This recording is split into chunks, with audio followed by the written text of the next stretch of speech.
রাসূলুল্লাহ সাল্লাল্লাহু আলাইহি ওয়াসাল্লামের বয়স যখন ৫৯ বছর, তখন কি হয় সেটা আজকে ইনশাআল্লাহ আমরা জানব। এ সময় একটা হৃদয় বিদারক ঘটনা ঘটে। সেটা হলো ইফকের ঘটনা। ইফকের ঘটনা হলো এমন একটা ঘটনা, এটা আমরা সিরাতের মধ্যে এমন কিছু ঘটনা পাই যে ঘটনাটা আল্লাহ রাসূল সাল্লাল্লাহু আলাইহি ওয়াসাল্লাম উনার নিজের, উনার পরিবারের জন্য বেশ বেদনাদায়ক ঘটনা ছিল তার মধ্যে একটা। এই সময় একটা অভিযান থেকে ফেরার পথে আয়েশা রাদিয়াল্লাহু আনহা উনার নেকলেসটা হারায় যায় এবং উনি নেকলেস খুঁজতে উনার লেট হয় এবং এমন একটা সময় উনাকে সবাই চলে যায়। তখন একজন সাহাবী ছিলেন যিনি উনাকে উনিও পেছনে পড়ে যান। তখন উনি একসাথে যান। তখন এই ঘটনাটা এমন একটা মুনাফিকরা রিউমার ছড়ায় যে এটা আসলে বলার মতো না যে আল্লাহ রাসূল সাল্লাল্লাহু আলাইহি ওয়াসাল্লাম উনার ওয়াইফকে নিয়ে এমন একটা রিউমার ছড়ায় যেটা আসলে মুখে বলার মতো না। এবং এই সময়টাতে পুরো মদিনার অবস্থাটা খুবই খারাপ হয়ে যায় এবং এই রিউমারটা, এই গুজবটা, এই অপবাদটা সবার মুখে ছড়াই যায় এবং দুর্ভাগ্যবশত কয়েকজন সাহাবীও ভুলবশত সেইসব রিউমারে কান দেন এবং তারাও এটা প্রচার করেন। এবং এই ঘটনাটা ছিল এমন একটা ঘটনা যেটার প্রেক্ষাপটে আল্লাহ রাসূল সাল্লাল্লাহু আলাইহি ওয়াসাল্লাম উনার নিজেরও মন খারাপ হয়। আয়েশা রাদিয়াল্লাহু আনহা উনি অসুস্থ হয়ে পড়েন এবং উনারও কিন্তু মন খারাপ হয়। পরবর্তীতে আল্লাহ সুবহানাহু ওয়া তাআলা এই পুরো ঘটনার নিয়ে পবিত্র কোরআনে একটা সূরার কিছু অংশ নাযিল করেন। সেই সূরাটা হচ্ছে সূরা নূর। এই সূরাটার মাধ্যমে আল্লাহ জানাই দেন যে এক মুমিন নারীর প্রতি কেন মানে অপবাদ দেয়ার ব্যাপারটা কতটা গর্হিত কাজ। এইটা যে শুধুমাত্র ছোটখাটো একটা কোনো কাজ না, অনেক বড় একটা গর্হিত কাজ সেটা আল্লাহ উল্লেখ করেন। এবং এই ঘটনার মাধ্যমে আল্লাহ সুবহানাহু ওয়া তাআলা আয়েশা রাদিয়াল্লাহু আনহা উনার চারিত্রিক নিষ্কলুষতা সেটা উনি আল্লাহ সুবহানাহু ওয়া তাআলা সেটা ঘোষণা দেন। এবং আয়েশা রাদিয়াল্লাহু আনহা উনি জানান যে উনি আশা করছিলেন এই ঘটনাটা হয়তোবা আল্লাহ কোনো একটা মাধ্যমে আল্লাহ রাসূল সাল্লাল্লাহু আলাইহি ওয়াসাল্লামকে জানাই দিবেন। কিন্তু এই ঘটনাটা যে আল্লাহ পবিত্র কোরআনে সূরা আয়াত নাযিল করে যে জানাবেন, এইটা আয়েশা রাদিয়াল্লাহু আনহা উনি নিজেও কিন্তু বেশ অবাক হন। তো এই ঘটনাটা এমন একটা ঘটনা ছিল যেটা আসলে মুখে বলার মতো ঘটনা না এবং রাসূলুল্লাহ সাল্লাল্লাহু আলাইহি ওয়াসাল্লামের উনার ব্যক্তিগত, পারিবারিক, সামাজিক জীবন নিয়ে মুনাফিকরা কিন্তু কি পরিমাণ উনাকে অত্যাচার করে মানসিকভাবে তার একটা উজ্জ্বল প্রমাণ ছিল এই ইফকের ঘটনাটা। এটার কিছুদিন পরে আল্লাহ রাসূল সাল্লাল্লাহু আলাইহি ওয়াসাল্লাম একটা স্বপ্ন দেখেন। মক্কাতে যাচ্ছেন এবং উমরা করতেছেন এরকম একটা কিছু স্বপ্ন। এবং সেই স্বপ্নটার ইন্ডিকেটটা ছিল এরকম রাসূলুল্লাহ সাল্লাল্লাহু আলাইহি ওয়াসাল্লাম উমরা করতেছেন। তখন আল্লাহ রাসূল সাল্লাল্লাহু আলাইহি ওয়াসাল্লাম প্রায় ১৪০০ সাহাবীকে নিয়ে উমরার উদ্দেশ্যে রওনা দেন। মদিনা থেকে মক্কার দিকে যান উমরা করার জন্য। এবং আমরা দেখলাম যে এর আগে বদর, উহুদ, খন্দক যুদ্ধ হয় এবং এরপর রাসূলুল্লাহ সাল্লাল্লাহু আলাইহি ওয়াসাল্লাম মদিনা থেকে মক্কায় যাচ্ছেন উমরা করার জন্য। এই সফরটাতে উনার কোনো যুদ্ধের কোনো উদ্দেশ্য ছিল না এবং সবার হাতে কারো এরকম বলতে গেলে অস্ত্র ছিল না। কিন্তু যেহেতু এটা যুদ্ধের জন্য ছিল না এবং স্বাভাবিকভাবেই উনারা ইহরাম পরা অবস্থায় যান। কিন্তু ওই দিক দিয়ে দেখা যায় কুরাইশরা নানানভাবে যুদ্ধ করার জন্য প্রলোভন দিচ্ছে এবং তারা অ্যাটাক করার জন্য বিভিন্ন রাস্তায় পেতে আছে। তখন আল্লাহ রাসূল সাল্লাল্লাহু আলাইহি ওয়াসাল্লাম একটা বিকল্প রাস্তায় যান যেন যুদ্ধটা এড়ানো যায়। কারণ এটার কোনো পারপাসটা যুদ্ধ ছিল না। অলরেডি অনেকগুলা যুদ্ধ করা হয়, সেই যুদ্ধে তারা পরাজিত হয়। এবং এদের সাথে নতুন করে যুদ্ধে জড়ানোর কোনো প্রশ্নই ওঠে না। যখন আল্লাহ রাসূল সাল্লাল্লাহু আলাইহি ওয়াসাল্লাম এমন একটা জায়গায় যান, মানে হুদাইবিয়া নামক স্থানে, ওইখানে যাওয়ার পর উনার উটটা বসে পড়ে এবং এই জায়গায় পরবর্তীতে দেখা যায় একটা পানির সংকট দেখা দেয় এবং আল্লাহ রাসূল সাল্লাল্লাহু আলাইহি ওয়াসাল্লামের একটা মুজিজাও এখানে প্রকাশ পায়। যে ওই সময় একটা কূপে উনি অযু করেন বা থুতু নিক্ষেপ করেন। তারপর এখান থেকে অনেক পানি আসে এবং সাহাবীরা সেই পানি পান করেন। তো হুদাইবিয়া নামক স্থানে যাওয়ার পর কুরাইশদের কাছে সংবাদ পৌঁছে যায় যে মদিনা থেকে প্রায় ১৪০০ মানুষ এখানে আসছেন এবং এখানে অবস্থান নিচ্ছেন। এই সময় আসলে মক্কায় প্রবেশ করা কোনো নিষেধাজ্ঞা ছিল না। মক্কায় যে কেউ প্রবেশ করতে পারত উমরা করার জন্য, হজ করার জন্য। কিন্তু তারা এমন একটা শর্ত আরোপ করে যে তাদেরকে মানে মক্কায় পৌঁছাতে দিবে না, মক্কায় উমরা করতে দিবে না। তখন তারা বিভিন্ন দূত পাঠায় এবং যারা যেন তারা মানে কথা বলতে পারে তাদেরকে এখান থেকে চলে যাইতে বাধ্য করতে পারে। কিন্তু আল্লাহ রাসূল সাল্লাল্লাহু আলাইহি ওয়াসাল্লাম উনি বারবার বলেন যে উনি আসলে উমরা করতে আসছেন, যুদ্ধের নিয়তে আসেন নাই। উনাকে যেন উমরা করতে দেয়া হয়। এমনকি উসমান ইবনে আফফান রাদিয়াল্লাহু আনহু উনাকে মক্কায় পাঠানো হয় তাদেরকে এই খবরটা ডিরেক্টলি পৌঁছানোর জন্য যে আমরা উমরা করতে আসছি আমাদেরকে যেন দেয়া হয়। তো এই ঘটনার প্রেক্ষাপটে অনেক ব্যাক অ্যান্ড ফোর্থ হয়। পরবর্তীতে একটা চুক্তি হয় এবং সেই চুক্তিটা কুরাইশদের পক্ষে চুক্তি করতে আসেন সুহাইল ইবনে আমর। উনি তখনও কিন্তু ইসলাম গ্রহণ করেন নাই।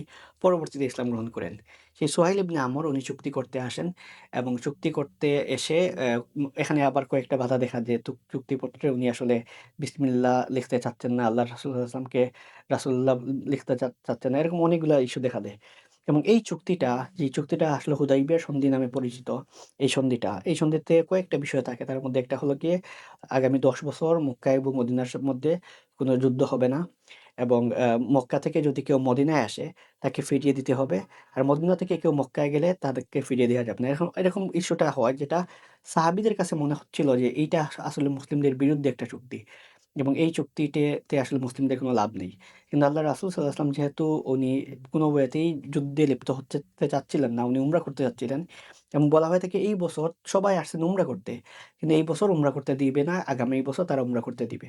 তো এরকম এমন চুক্তির শর্ত দেয় যে শর্তগুলা মনে হচ্ছিল যে এটা টোটালি মুসলিমদের বিরুদ্ধে এবং মুসলিমদের বিরুদ্ধে চুক্তিটা এমনভাবে তারা রেডি করে যেটা অনেক সাহাবী মানতে পারেন নাই। স্পেশালি উমর ইবনুল খাত্তাব রাদিয়াল্লাহু আনহু উনি ওই সময় আল্লাহ রাসূল সাল্লাল্লাহু আলাইহি ওয়াসাল্লামকে গিয়ে এমন কথা বলেন যে, "আমরা কি হকের উপর নাই? কেন এরকম চুক্তি হবে?" তো উনি কিন্তু খুবই ফ্রাস্ট্রেটেড ছিলেন উমর ইবনুল খাত্তাব রাদিয়াল্লাহু আনহু এবং উনার এই ফ্রাস্ট্রেশনটার কারণে পরবর্তী সময়ে উনি খুবই আক্ষেপ করেন। ওইদিন কেন উনি আল্লাহ রাসূল সাল্লাল্লাহু আলাইহি ওয়াসাল্লামের সাথে এভাবে কথা বলেন এবং উনি এতটা হতাশ হয়ে যান পরবর্তীতে যে উনি চিন্তা করেন যে উনার সব আমলগুলা মনে হয় আল্লাহ ধ্বংস করে দিবেন। উনি আল্লাহ রাসূল সাল্লাল্লাহু আলাইহি ওয়াসাল্লামের সাথে খুবই কড়া ভাষায় সবসময় যেভাবে কথা বলেন এভাবে না, খুবই কড়া ভাষায় কথা বলেন যে কেন বলেন এটার জন্য উনি রিপেন্ট করেন, উনি তাওবা করেন যে এটা তো উনার কথা বলাটা ঠিক হয় নাই। তো এটা বলতেছি এই কারণে যে ওই সময় সাহাবীদের মানসিকতা ছিল খুবই অন্যরকম যে তারা আসলে বিশ্বাসই করতে পারেন নাই যে এইরকম একটা চুক্তি হইতে পারে। পরবর্তীতে দেখা যায় এই চুক্তিটা যে সন্ধিটা হয় কুরাইশদের সাথে মদিনাবাসীর বা আল্লাহ রাসূল সাল্লাল্লাহু আলাইহি ওয়াসাল্লামের এটাকে আল্লাহ পবিত্র কোরআনে ফাথ বলে উল্লেখ করে অর্থাৎ বিজয় বলে উল্লেখ করেন এবং এই চুক্তির ফলে কিন্তু দেখা যায় পরবর্তীতে এই চুক্তির মাত্র ২ বছর পরেই মক্কা বিজয় হয়। অর্থাৎ এই চুক্তিটা মক্কা বিজয়টারে প্রসারিত করে এবং ওইটারে ত্বরান্বিত করে। এমন একটা চুক্তি ছিল যেটা আসলে মুসলিমদের পক্ষে যায়। তো এই চুক্তিতে মূলত রাসূলুল্লাহ সাল্লাল্লাহু আলাইহি ওয়াসাল্লাম উনি উনার পক্ষে চুক্তিটা লেখেন আলী রাদিয়াল্লাহু আনহু আর ওইদিকে তো সোহাইল ইবনে আমর উনি ছিলেন সেই চুক্তিটা মেইনটেইন করেন। যেমন চুক্তিটা যখন শেষ হয়, যখন আল্লাহ রাসূল সাল্লাল্লাহু আলাইহি ওয়াসাল্লাম কুরবানি দেয়ার কথা যখন যেহেতু উনি কুরবানির পশু নিয়ে আসছেন এবং মাথা মুন্ডন করার কথা, তখন দেখা যায় যে সাহাবীদেরকে যখন নির্দেশ দেন, সাহাবীরা সেই নির্দেশটা পালন করে নাই। এবং এইরকম ঘটনা আসলে সিরাতে যখন যদি আমরা পড়ি এরকম খুবই রেয়ার ঘটনা হয় যে আল্লাহ রাসূল সাল্লাল্লাহু আলাইহি ওয়াসাল্লাম একটা নির্দেশ দেন, সাহাবীরা সেই নির্দেশটা পালন করেন নাই। তো এইটা আসলে এরকম একটা ঘটনা যে আল্লাহ রাসূল সাল্লাল্লাহু আলাইহি ওয়াসাল্লাম নির্দেশ দেন এবং সাহাবীরা এমন একটা ভাব করেন যে তারা কোন কথাই শুনতে পান নাই। মানে সাহাবীরা এত বেশি ফ্রাস্ট্রেটেড ছিলেন। রাসূলুল্লাহ সাল্লাল্লাহু আলাইহি ওয়াসাল্লামের সাথে একজন ওয়াইফ ছিলেন উম্মে সালামা রাদিয়াল্লাহু আনহা। উনাকে গিয়ে বলেন যে, "আমি তো তাদেরকে নির্দেশ দিলাম কিন্তু তারা আমার নির্দেশ মানতেছে না।" তখন উম্মে সালামা রাদিয়াল্লাহু আনহা বলেন, "তাহলে আপনি এক কাজ করেন, আপনি নিজেই মাথা মুন্ডন শুরু করেন, আপনি নিজেই কুরবানি দেয়া শুরু করেন।" যখন আল্লাহ রাসূল সাল্লাল্লাহু আলাইহি ওয়াসাল্লাম নিজেই এটা শুরু করলেন, তখন দেখা গেল বাকি সব সাহাবীরা তাকে ফলো করা শুরু করলেন। অর্থাৎ আমরা যে ঘটনা জানি যে লিডিং বাই এক্সাম্পল একজন নেতা শুধুমাত্র কথা বলবে না, উনি এক্সাম্পল সেট করে যাবেন। তো এই ঘটনার মাধ্যমে একটা আমরা দৃষ্টান্ত দেখি আল্লাহ রাসূল সাল্লাল্লাহু আলাইহি ওয়াসাল্লাম উনি শুধু নির্দেশ দেন নাই, উনি নিজেই সেই কাজটা এক্সিকিউশন করেন এবং যখন উনি এক্সিকিউশন করেন তখন সাহাবীরা তাকে ফলো করেন। এই ছিল মোটামুটি হুদাইবিয়ার সন্ধিটা সংক্ষেপে আলোচনা এবং ইফকের ঘটনাটা।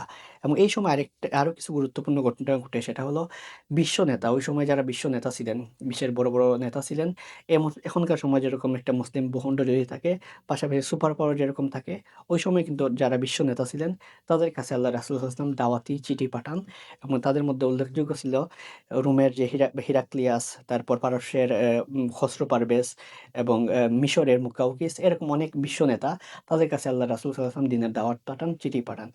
হুদাইবিয়া সন্ধির পর আসলে দেখা যায় মক্কার ওই একটা পার্ট যেহেতু তাদের সাথে ১০ বছরের সন্ধি আছে, ১০ বছর তাদের সাথে কোনো যুদ্ধ হবে না। তখন রাসূলুল্লাহ সাল্লাল্লাহু আলাইহি ওয়াসাল্লাম এই পার্টটা নিয়ে চিন্তা না করে আদার পার্ট যেটা ওইটা নিয়ে উনি চিন্তা করেন এবং আদার পার্টগুলোর সাথে রাসূলুল্লাহ সাল্লাল্লাহু আলাইহি ওয়াসাল্লাম এনগেজড হন। কেউ কাউকে দাওয়াত দেন এবং যাদের সাথে আসলে অনেক হিসাব-নিকাশ বাকি তাদের সাথে দেখা যায় পরবর্তীতে অনেকগুলা যুদ্ধ হয়। তো এই ছিল মোটামুটি রাসূলুল্লাহ সাল্লাল্লাহু আলাইহি ওয়াসাল্লামের বয়স যখন 59 ছিল তখন যেসব ঘটনা ঘটে সেইসব ঘটনার একটা সামারি।